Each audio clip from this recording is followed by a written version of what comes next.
Hello, everyone. I am here talking about games today. My name is Caleb, aka Curly Fry.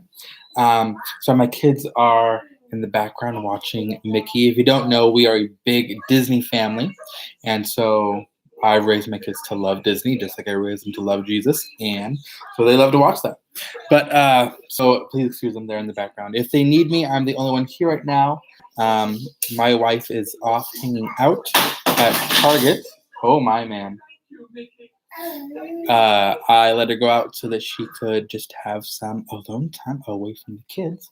And so I'm here hanging out with them, making dinner, and here talking with you guys. So today's live with Curly Fry, we're talking about games, but more specifically, um, what type of games that you should play in kids ministries, whether it's, everyone participate, or if you should just have games where only a few participate. There's lots of different ways that you can do it.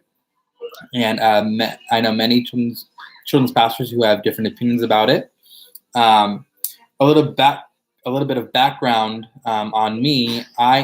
You could classify me as an introvert. I'm not. Okay, here's the deal.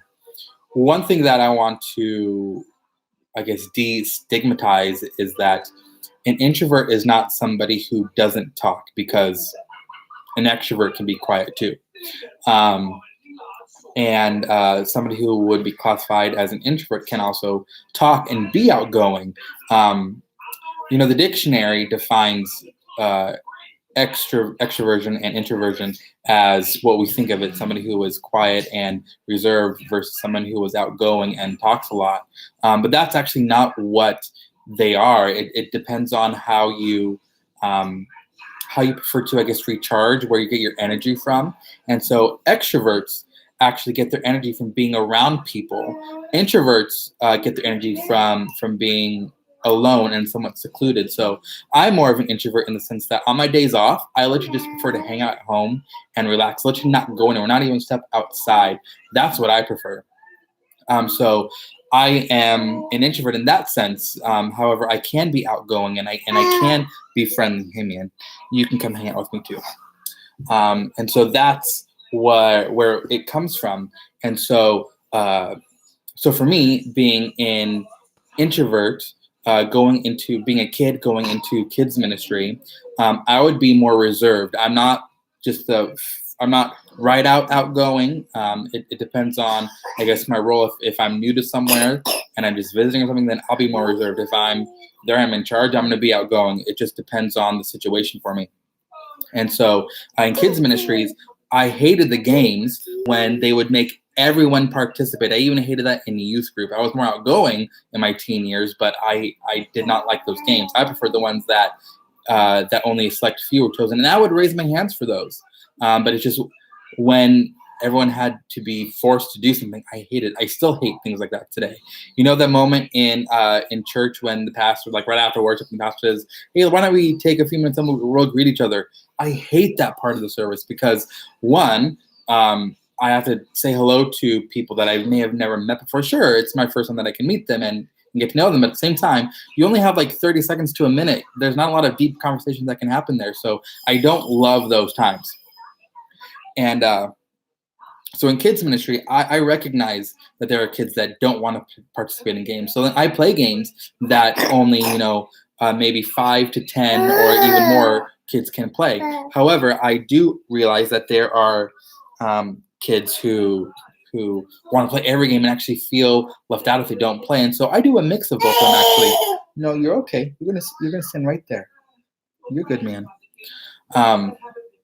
And so with these games, I make sure that everyone gets to play, but it depends on how we do it. It's mixed. I probably do more of we select specific kids to play, and I think that even if a kid doesn't get to play, it piques their interest to want to watch and participate. They don't. I rarely see the kid that goes, "Well, I wasn't picked," and they get upset. I rarely see that. It happens, occasionally here and there, but not as often as people would have you believe.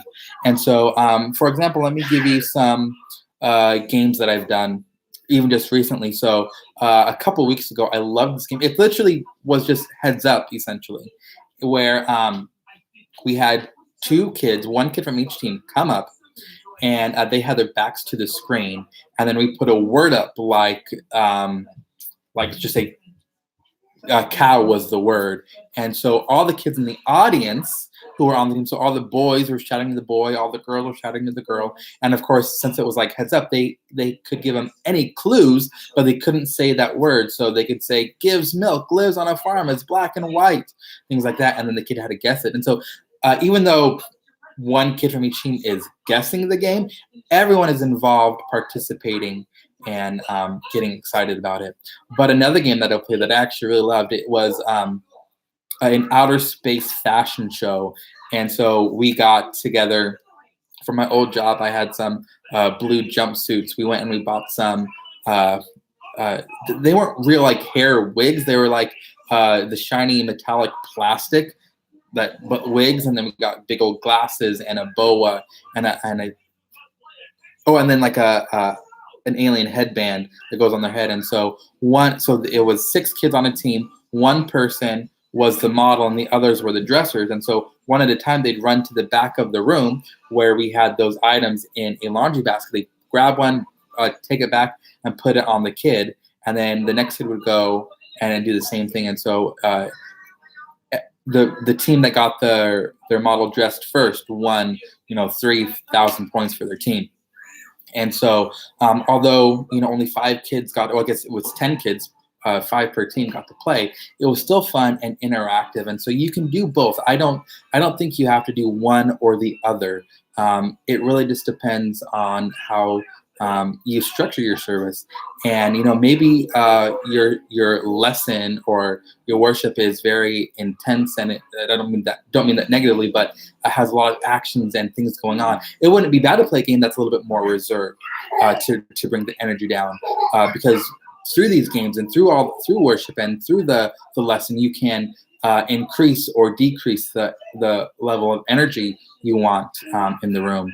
And so maybe worship's a little bit more mellow, and your object lesson doesn't have all that much going on. Well, then, yeah, maybe play a high energy game that's going to get everybody involved. Another one that I loved is we had cotton balls representing bugs, and we taped a line in the middle of the room, and only I think it was like 4 or 5 kids from each team got to play, where they were throwing the cotton balls back and forth. You wanted to get all the cotton balls out of your area.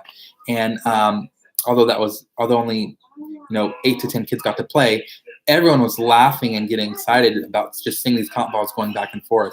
And so you can control the energy in your room depending on the type of games that you do, depending on how you structure your service. So those are just some ideas that you can do, but I would suggest to intermix them. And again, I do more of the selective games, not necessarily the group games, because I recognize that. I mean, I'm more, I guess, empathetic with the kid that's like, I don't want to play this game. And so I totally get that. And I'm not going to make these kids play a game if they don't want to. If they want to play a game, they'll raise their hand, and we'll make sure that as many kids get to go through it at once. But I also recognize that even there's going to be kids that don't get to play, period. But you also have to recognize that in small groups, some of them are the activities are games. So then everybody gets to participate in that game. They're going to be able to participate in some level of the service that day.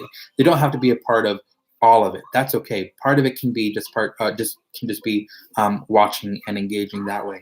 But if you guys have any questions about games, I'd love to talk with you. If you want ideas about games, we have a ton of videos and even a playlist on different games you can play.